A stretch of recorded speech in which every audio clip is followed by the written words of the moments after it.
प्यारो दाजुभाइ दिदीबहिनीहरू, जय मसीह, नमस्कार। ख्रिस्टको सन्देश कार्यक्रममा सबैलाई स्वागत छ। हामी परमेश्वरको वचनबाट सुनेर आशिषित हुनेछौँ। आज हामीहरूको बीचमा बाइबल धर्मशास्त्रबाट लुका 1 अध्यायको 26 देखि 38 सम्म हामी हेर्नेछौँ। यो खण्डलाई म हामी सबैको लागि पाठ गर्नेछु।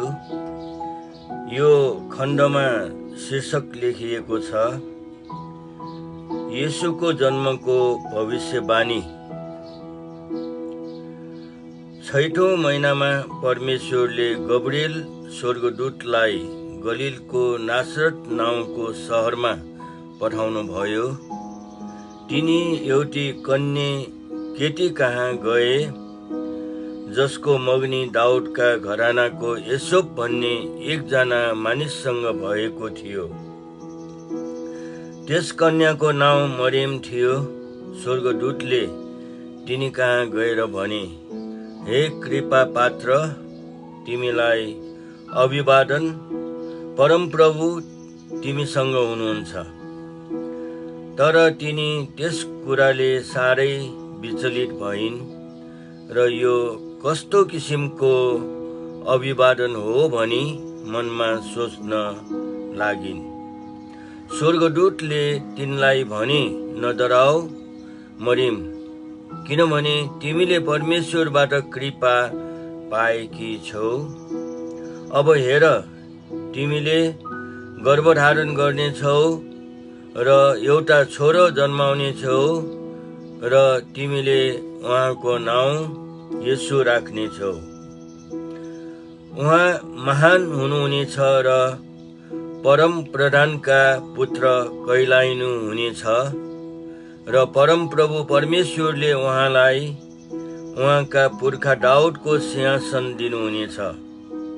उहाँले याकुबको वंशमाथि सदा सर्वदै राज्य गर्नुहुनेछ र उहाँको राज्यको अन्त्य हुने छैन।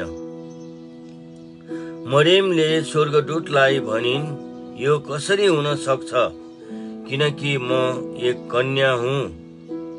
स्वर्गदूतले तिनलाई जवाब दिएर भने, पवित्र आत्मा तिमीमा आउनुहुनेछ र सर्वोच्चका शक्तिको छाया तिमीमाथि बढ्नेछ। यसै कारण जो जन्मनुहुनेछ उहाँ पवित्र अर्थात् परमेश्वरका पुत्र कहलाइनु हुनेछ। हेर, तिम्रो नातेदार एलिशिबाले पनि तिनको वृद्ध अवस्थामा छोरा गर्भधारण गरेकी छिन् र जो बाँझी कहलाइएकी थिइन् तिनी अहिले 6औं महिनामा छिन्, किनकि परमेश्वरको निम्ति कुनै कुरा असम्भव छैन। अनि मरियमले भनिन्, हेर्नुहोस्, म परम प्रभुकी दासी, मलाई तपाईको वचन अनुसार होस्। तब स्वर्गदूत तिनीबाट बिदा भए। यो परमेश्वरको वचन हो। यो खण्डमा गब्रिएल स्वर्गदूत मरियम कहाँ आउँछिन् र उहाँलाई जनाउँछन् कि उहाँ पवित्र आत्माबाट गर्भवती हुने छिन् र येशू नाम एकजना पुत्र जन्माउनु हुनेछ, जो परम प्रधानका पुत्र हुनुहुन्छ। मरियम डराउँछिन्, तर पछि विश्वासका साथ उत्तर दिन्छिन्, म परम प्रभुको दासी हुँ, तिमीले भने झै मलाई होस्। यो खण्डको विषय मैले यस प्रकारले राखेको छु, येशू ख्रिस्टको जन्मको घोषणा। 26 देखि 31 पदसम्म परमेश्वरको वचनले भन्दछ, परमेश्वरको योजना अकल्पनीय र परिपूर्ण हुन्छ। मरियम एक सामान्य कन्या थिइन्, तर परमेश्वरको दृष्टिमा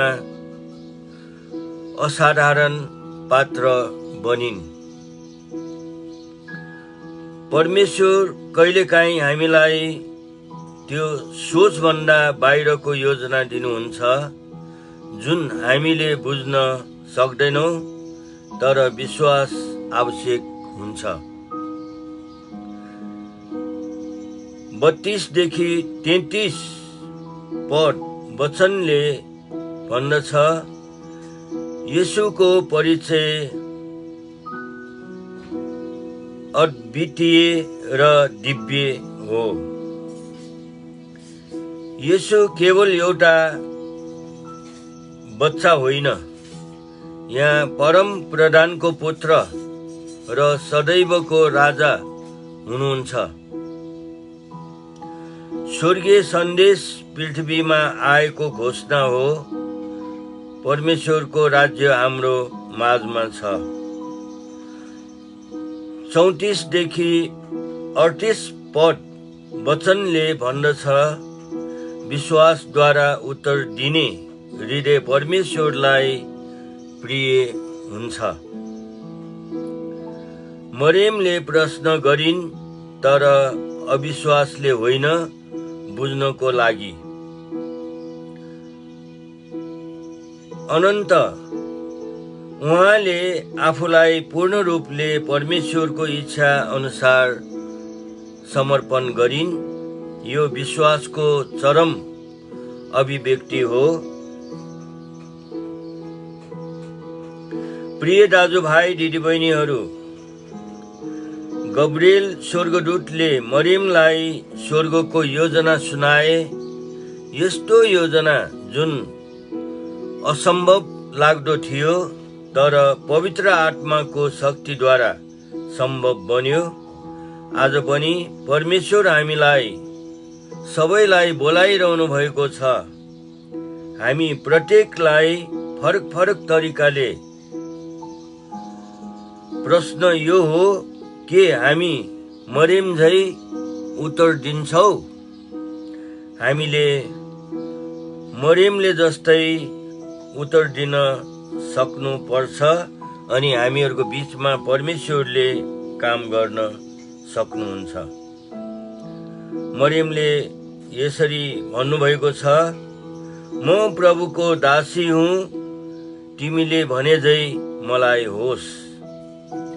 यदि हामीले पनि यस्तै उत्तर दिन सक्छौँ भने परमेश्वरले हाम्रो जीवनमा असम्भव जस्तो देखिने कार्यहरू पूरा गर्न सक्नुहुन्छ, सम्भव बनाउन सक्नुहुन्छ। हामी प्रार्थना गर्न सक्छौँ, प्रार्थना गर्नेछौँ। पवित्र आत्माले तपाईँ हामी सबैलाई समर्पणता, विश्वास र साहसको आत्मा दिनुभएको होस्। प्रभु येशू ख्रीष्टको नाममा आमेन।